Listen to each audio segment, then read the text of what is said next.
Hi, everybody. Thanks so much for joining me tonight. Super excited to be here. So, of course, first, I'd like to thank Hodo Foods and Cinnaholic, the sponsors for this week's talks. Prize packs for this month's contests have been graciously donated by Hodo Foods, Crofter Organics, Follow Your Heart, and Orgain. I invite my viewers to enter the monthly contest at virtualvegfest.com and click on the contest tabs for details. Entering is super easy just by liking and or subscribing to our social media and Virtual Veg Fest YouTube channel. You're entered to win one of our 4 prize packs. And of course, thank you to Plant Based Network for sponsoring Virtual Veg Fest. So, where's everybody watching from tonight? While you share that with me, and maybe last week I asked, what's your favorite vegetable? Maybe tell me where you're watching from and what your favorite fruit is. And while we wait for some of those comments to come through, just wanted to point out that the fireplace, yes, sadly, is off tonight. It had been warm the last few days, so we unplugged it and turned it all off. And now it's cold today, and it won't come back on. So sadly, there's no fire, but we're still fireside, so it still counts, right? Hey, Cindy. I see you're in Charlotte, and Diane, one of the regulars, thank you, is in Edison, New Jersey. That's so great.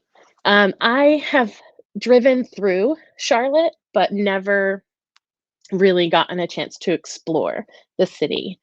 And then I see Shay is in Hollywood, Florida, and Jamie is in Raleigh, North Carolina. That's so awesome. You guys are from all over the East Coast. So cool. Oh, and Rick, thank you, also from Edison. His favorite fruit is sumo oranges. I love them too. They're really easy to peel. They are so tasty. And I think maybe what makes them even better is that they're really difficult to find, right? They're only in season for like a month and a half or something. So they show up at the local Whole Foods, and if you're lucky enough to be there, you get them, and then you go the next time, and they're all gone. And Candace, hi Candace. I see you're in Greensboro. Is that South Carolina? Let me know if I'm right about that. So thanks everybody for being here tonight. Tonight's topic is, what if my family doesn't want to go vegan?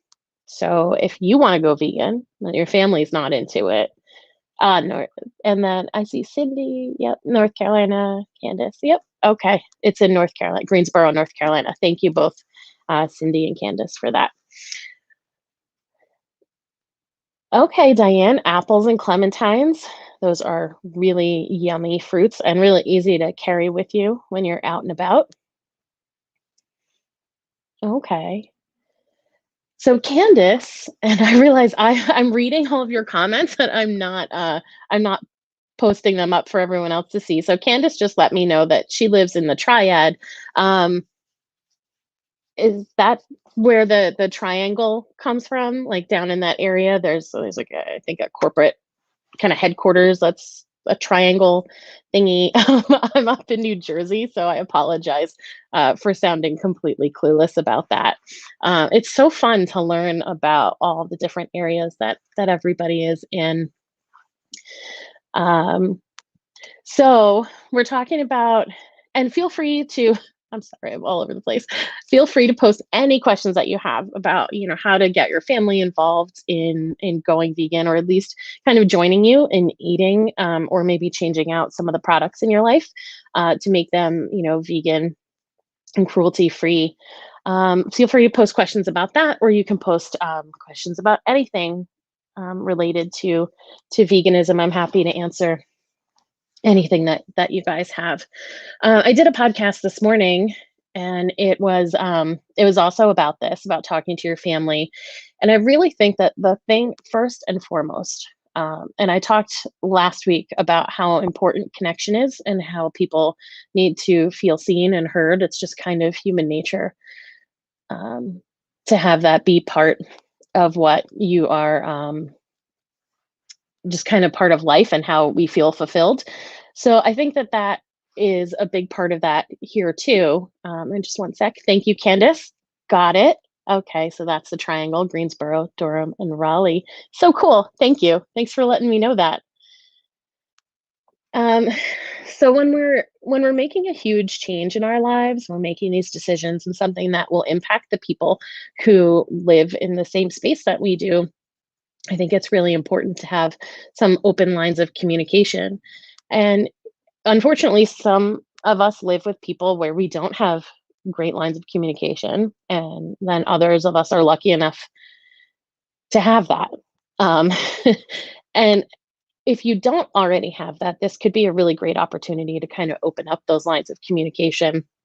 It doesn't have to be, a personal attack. Some people, when they meet vegans, will feel like they're being judged immediately. But if you love this person, and you enjoy being around them and enjoy their company, why would you judge them if you have decided to go vegan and they haven't yet made that choice? That's their thing. You've made this choice, and now you just have to be able to communicate openly and clearly of what you need, what your boundaries are, and also what your expectations are. And then hear that from the other side too. So when I talk about boundaries, a big one when one or a couple of family members are vegan and others aren't, a boundary can come in the form of those who are still eating animal products is the expectation that those who are not will cook the food for them, will cook the animal products that they're looking to consume. And so you have to have that conversation. You have to be really clear. For those of you who don't know my story, I first went vegetarian when I was 20. I was still living at home. So I was in a position to fend for myself. Uh, my mom's now vegan, but she wasn't back then. And so my parents, when they prepared meals for themselves, they just didn't make extra for me anymore. And that was okay. I was old enough to work my way around the kitchen safely. And I had my own money, so I could buy whatever it was that I needed. So I was in a very fortunate place, and I do recognize that. That also meant that when I started dating after I had gone vegetarian, that I was in a position to say right away to the person that I was dating, look, like, if we're cooking together, I'm not making animal products for you. And if that's what you want, then you can go ahead and prepare that yourself, and I can, prepare everything else.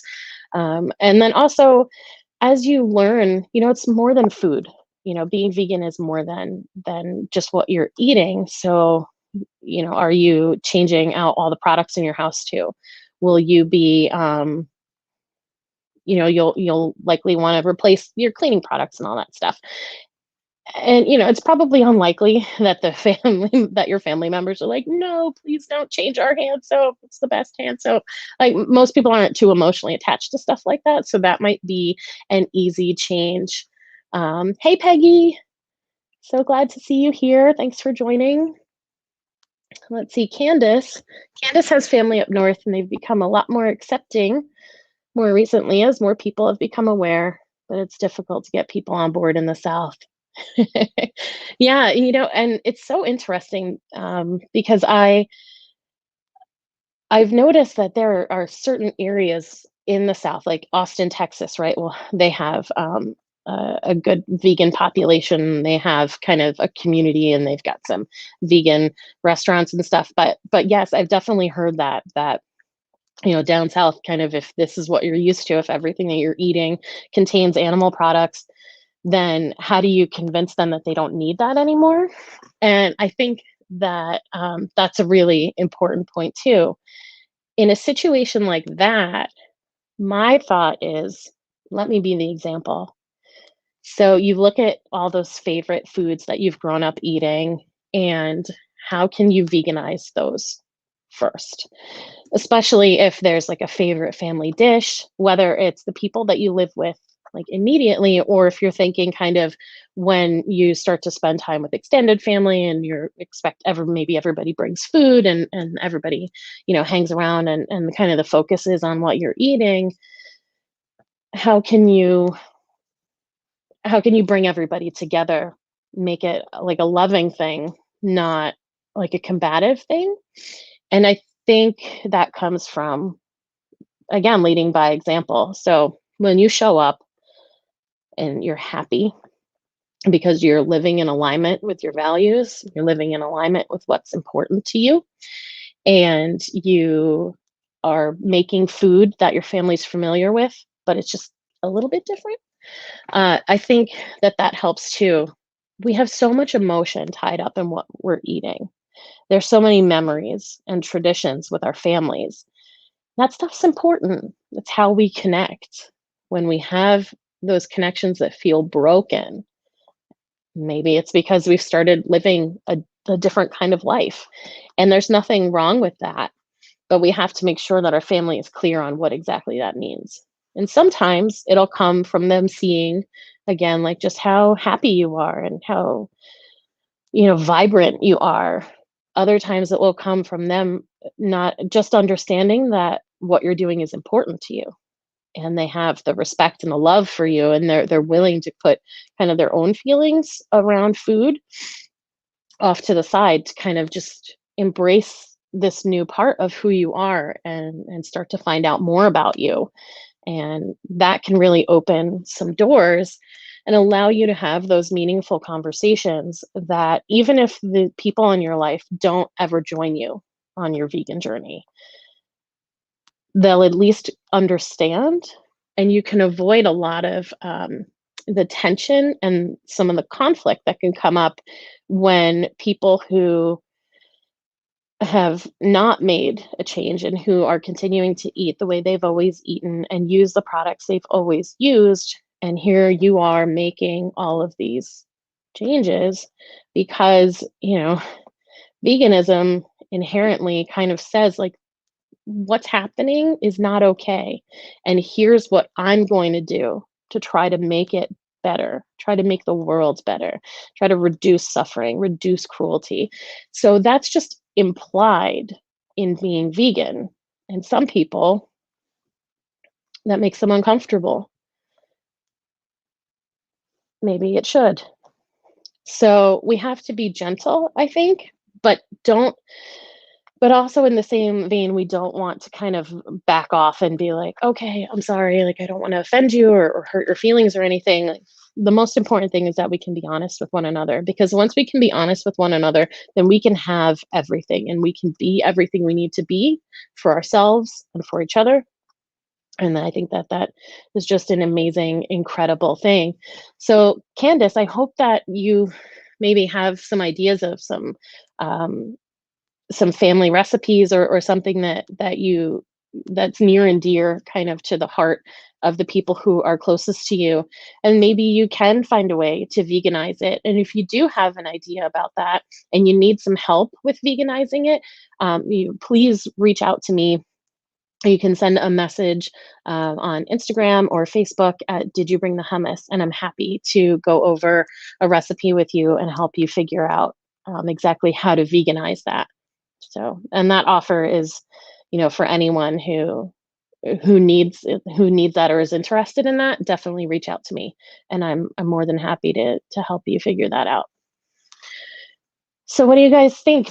Do you have any questions, or is there something that is resonating with you? If this feels right and it makes sense, go ahead and like put an emoji, or the type of number one in the chat, or post your questions. Let me know what you're thinking. Um, so while I wait for that, I just want to say, like I was starting to say before, like, being vegan is not just about what you're eating. It really comes down to kind of all the decisions that we make every single day, which to me is one of the most beautiful things about being vegan, is that you have all of this power, and to make these great changes in your life. Um, okay, so Jamie would like to know, how do you even start the conversation? That is a great question, Jamie. And I guess it depends on who who you're talking to. Consider your audience.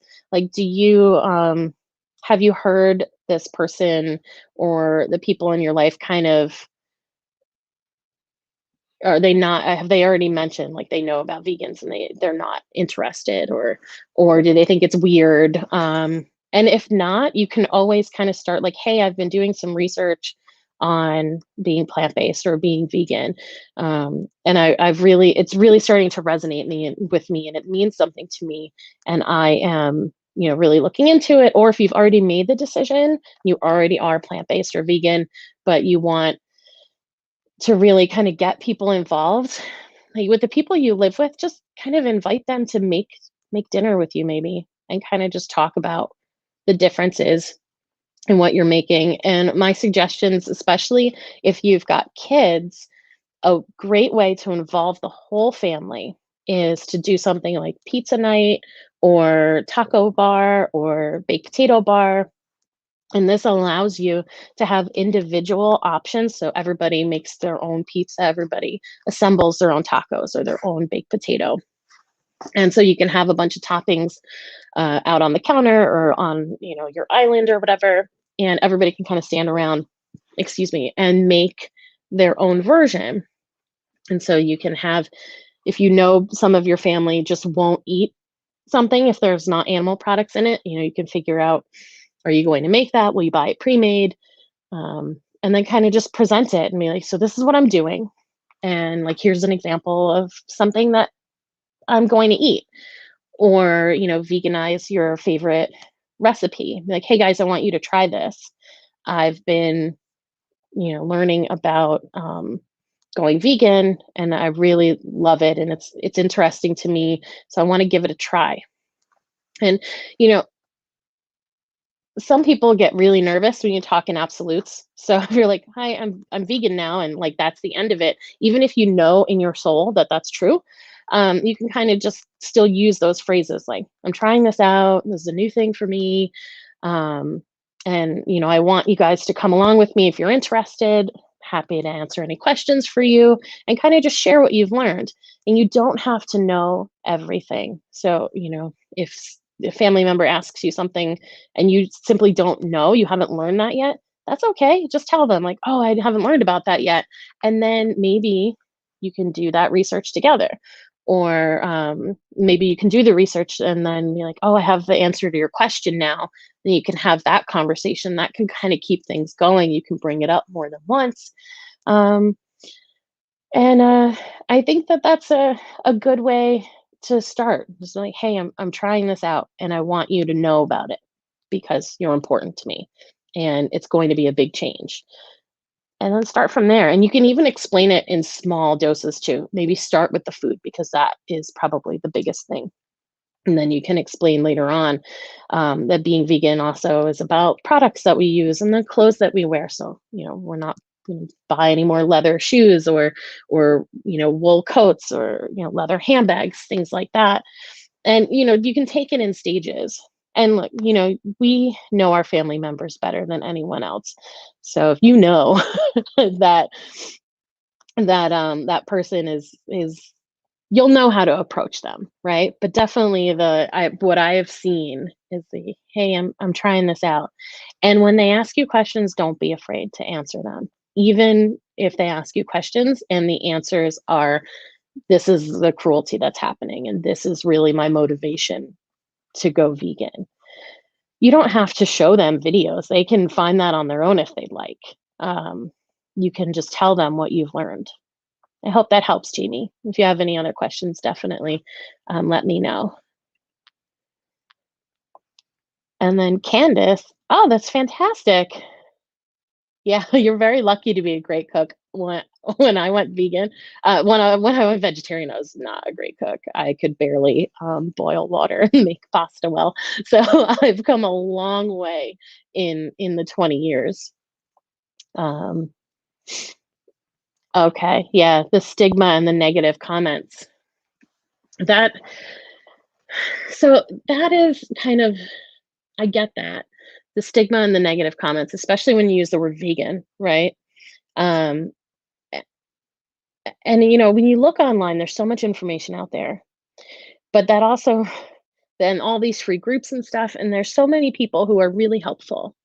But there's always that small group of vegans who have forgotten what it means to be new and what it was like to be a new vegan, and there can be so much judgment, so much.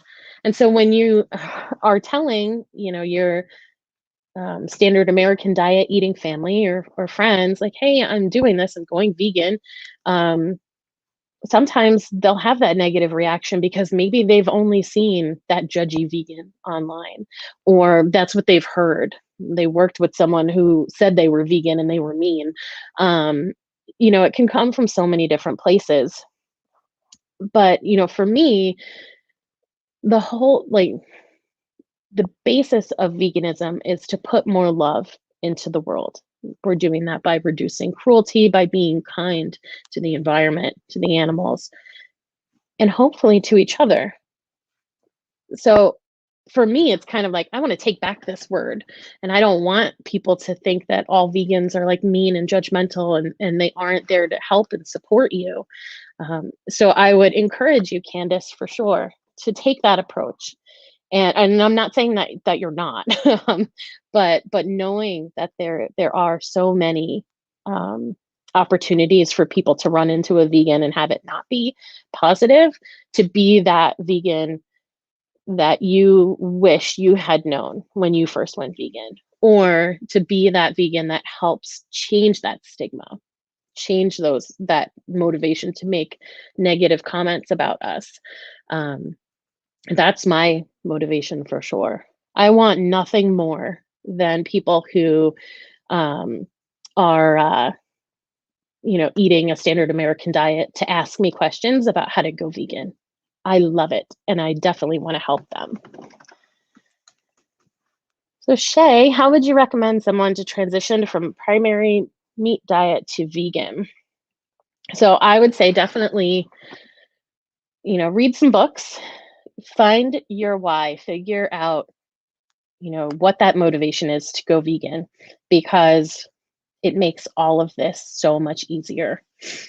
So, once like my reason is to reduce suffering in the world and to put more love out into the world. And to me, being vegan is the ultimate way to do that. So, I mean, now it's been so long where all animal product based foods, like that's not even food to me. It's kind of changed my perception of that. So I don't even consider the food and the products and stuff like that to be things that are even within my realm of consideration. And the longer you do it, you'll get there too. But I would say definitely, you know, read as much as you can about, being vegan, and from many different perspectives, from a health perspective, a philosophical perspective. But you can also kind of change out maybe one meal, maybe spend the first week where you change out your breakfast and you have vegan breakfast every day. And then you don't worry about, eat whatever you were going to eat for lunch and dinner. And then like by week 2, then now you're doing a vegan breakfast. Maybe now week 2, you do vegan lunch as well. By week 3, then you're doing all 3 meals, breakfast, lunch, and dinner, as vegan options. And, consider, really pay attention to yourself and what it is that works for you. If you're a person who's like, nope, I'm doing this, it's meaningful to me, and I need to change, I need to go vegan right now, and that works for you, you can do it like that, good for you. More power to you. Do it. Do it, and don't let anyone stand in your way. But if you want to transition, maybe you're like brand new and you need to learn, you don't know, what am I even going to eat? You want to do some reading about it. You want to do it in the way that it's your lifestyle now, because that's what it is. Being vegan is a lifestyle. It's not just about changing what you eat. Although, again, like I've said like 6 times tonight, that is a big, big part of it. And Peggy has some helpful tips. Thank you, Peggy. So the book OMD is about changing out one meal a day. Oh, I was like, OMD, what does that stand for? It probably stands for one meal a day. So that's really great. It walks you through the process and then also provides some recipes. Um, And then here's the follow-up. Okay, also explains the benefits of eating a plant-based diet. Excellent. Thank you so much, Peggy. And you know where else you can look, Shay? You can go to nutritionfacts.org. Dr. Michael Greger has so much information. You can type in anything you want to know about, consuming fats and proteins, or health risks and things like that. You just type diabetes and he's got tons of things. So whatever it is that you're looking for, you can definitely find some thoroughly researched, very clear explanations of things. And Dr. Greger certainly promotes a plant-based diet. He believes, based on all of that research, that is absolutely the ultimate healthy way to live. So I hope that helps you. When I first went vegetarian, Shay, I too was primarily meat.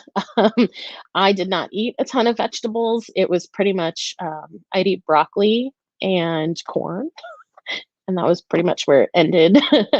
My mom was always trying to like put spinach on my plate and stuff, and I was like, oh, I don't think so. And I was convinced that I could live on things like cheeseburgers for the rest of my life, and I would have been fine with that. So I totally get that change. I did go vegetarian first, and then I went vegan. But if you can go straight to vegan, do it.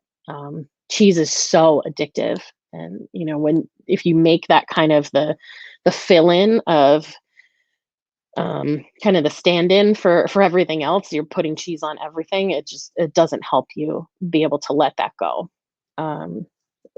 But I didn't know, like I said, I didn't know how to cook. I didn't know what I was supposed to eat. I ate so much pasta when I first went vegetarian, and I just started checking books out of the library. You don't have to buy books, whether, if you, I try not to buy books anymore. I just don't want to take up the space. I love my library, so don't be afraid to visit your local library. A lot of them, mine for sure, has been doing curbside service for like a year now, and it's amazing. And also, like, there's so many different sites. If you go onto pcrm.org, pcrm.org, excuse me, that they have like everything you could imagine about being vegan, because it's the Physicians Committee for Responsible Medicine, and they will talk about plant-based diets. They talk about animal testing and different animal cruelty cases and things like that. So you can learn kind of like the whole kind of sphere of veganism right there within PCRM. And of course, always check out Plant-Based Network and Virtual Veg Fest for different vendors and food ideas and different shows and things like that. So, excuse me. And of course, like I said, reach out to me if you have other questions. You can, find me on Instagram and Facebook at Did You Bring the Hummus? And I have a podcast. You can find it on Apple Podcasts by the same name, Did You Bring the Hummus? And just reach out. I'm here. And, everyone at Virtual Veg Fest and Plant-Based Network, they're here too. And we want to help you in whatever way that we can. Because honestly, the more vegan we make this world, as far as I'm concerned, the better off we all are. So we're almost at 7:30. Thank you all so much for your participation, for your questions. Sure, Rick is asking for the website again. It is pcrm.org. I wonder if maybe there might be a hyphen. Where did my internet go? Give me 1 second. PCRM. Oh no, that's it. Okay, pcrm.org. Just wanted to make sure I wasn't sending you guys off to some other random website. PCRM. Whoops, I hit the H there. Live shows, so fun. Okay. All right, that should do it then. Thanks for the question, Rick. Okay, everybody. Again, All right, Shay. Let's see. Shay's got another question. My family is Jamaican, and almost all of our dishes must have some type of meat. So I know it might be challenging for us. For sure. But the nice thing now that, especially nowadays, so many vegan options, and it really, excuse me, it depends on what you're looking for. So if you have a dish that is very meat heavy, I'll just give you guys some quick ideas. If it's more like a ground beef type thing, you can do the Impossible meat or Beyond Burger. They both have like the brick of vegan meat now, so you can use that. You can kind of just chop it up in a frying pan and brown it, so it does end up kind of just like, excuse me, like like ground beef. You can also, if you're not interested in using, then there's also crumbles. I think Morningstar makes crumbles. I'm pretty sure those are vegan. Morningstar has committed to changing all of their products to vegan by the end of this year, I believe. So just double check any Morningstar products that you're picking up that it says vegan, because there are still some out there that have eggs in them. So you can find some crumbles by Morningstar, by Gardein. I think Beyond Meat also has some crumbles. So you have some options that way, from more of the like processed meat type options. But you can also use things like lentils. Lentils are a great stand-in for meat. They have that umami flavor that meat dishes typically have. So lentils make a great stand-in for that. It's just not going to be as um, substantial, like chewiness wise, the as the meat products, the Beyond and Impossible meat products would be. And also, if you freeze some tofu and then you unfreeze it, squeeze it, press the tofu. That's what it's called. You squeeze the tofu. You press the tofu, and then you can crumble that and mix it in with those same spices and stuff. And then that's a lot chewier and closer to a meat-like texture. There's also Satan. I know some people call it seitan because it's weird to say the word Satan when you're talking about food. Let me just spell that out for you. And meat substitute. Okay. I hope that is helpful. And so then you've got Satan, and so that would, I think, would fill in for a lot of the like kind of ground beef based things. And then you can also buy like frozen chicken strips, and Diane says here that Alpha products also have beef and chicken, so you can find that also, I think, in the freezer section, and you can find that and fill and use those as well in your recipes. I hope that helps, Shay. Again, if you have any questions, just reach out and let me know. Thank you, Diane, for that. Gracie, yeah, reading on umami flavor. I didn't know about umami until Dr. Greger, actually. I'd never, I guess maybe the first time you hear about the word umami is probably on Friends, depending on your age. I think that's the first time when Ron? What is his name? David Schwimmer's character. Oh, there's gonna be so many people so mad at me. Um, but he mentions Ross. There it is. He mentions something being umami. It's the first time I think I'd ever heard that word. But when I understood what it was, that was like to Dr. Greger. But it kind of fills in that flavor that's missing, the sweet, the salty, bitter, umami. I think there's a fifth one that I'm missing. Let's see. I think we have a couple more. And then Gracie. Oh, yeah, about the tofu. Oh, sorry, that was confusing, Gracie. I was giving lentils and tofu as two different options.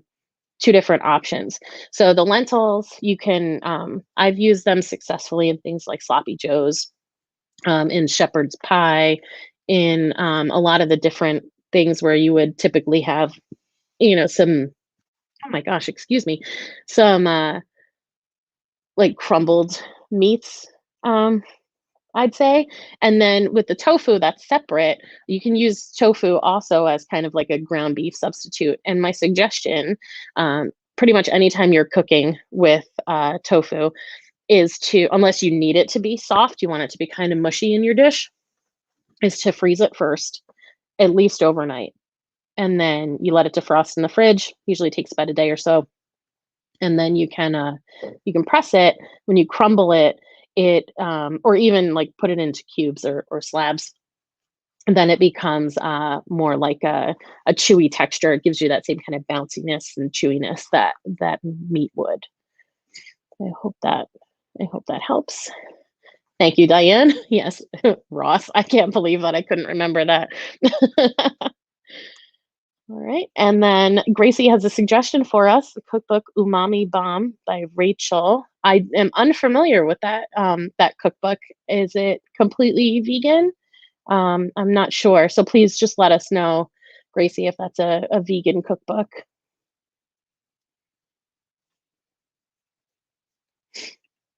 Oh, okay. Sure. So with the tofu, it depends on the dish. If you are using it as any kind of like crumbled meats, or you're going to put cubes. I love to cube tofu, toss it with some garlic salt, garlic powder, not garlic salt, garlic powder, a little bit of salt and some pepper, and then I bake it in the oven. And I love that texture. I'll put those cubes in wraps and tacos and salads and pretty much everything. But for that, I would use firm or extra firm for sure. Stay away from silken tofu if you're doing any kind of dish where you expect there to be pieces of tofu. Silken tofu is definitely a dessert salad dressing type tofu anytime you need, or even like if you're making like a vodka sauce, you could use silken tofu to give it that creamy texture, and to make it more like that pink color when you have vodka sauce. So that is yeah, and then so there's extra firm, and I think there's soft tofu. So that probably you would put soft tofu if you were making like miso soup, because that would definitely get you the right texture of tofu right there, in your soup. I think that probably would work best. And again, silken for things like desserts, for sure. It's so good. Okay. All right. So vegetarian. Thank you for confirming that. Like I said, with the umami, there's definitely information with Dr. Greger, who is completely plant-based. So we would certainly recommend, you look at his books and on his website to get some more information about that. But it is a really cool thing. It's like I didn't even know what that was, but it definitely, the umami kind of rounds out most savory dishes for sure. Thank you guys so much. We have never gone this long before, and we are at 38 minutes. Your questions have been amazing, and I'm so glad that you are all here with me tonight. I'll be back next Monday.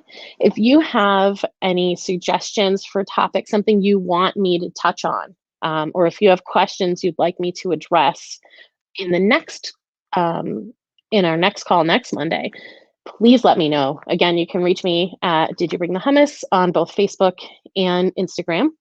If you are on my Instagram, there's also a link for a meta meditation, a loving kindness meditation that I've done. So you can click on the link in my bio, and you can sign up for my mailing list, and you will get the meta meditation as a thank you. Thanks, Gracie. I'm really glad to meet you too. Thank you for all of your questions and your suggestions. It's been wonderful having you here with me tonight. All right, meal prep and simple meals. You got it, Gracie. I will get working on that right away. Okay. Well, thank you again so much from the bottom of my heart for joining me tonight. Have a wonderful, wonderful week, and I'll see you next Monday. Bye.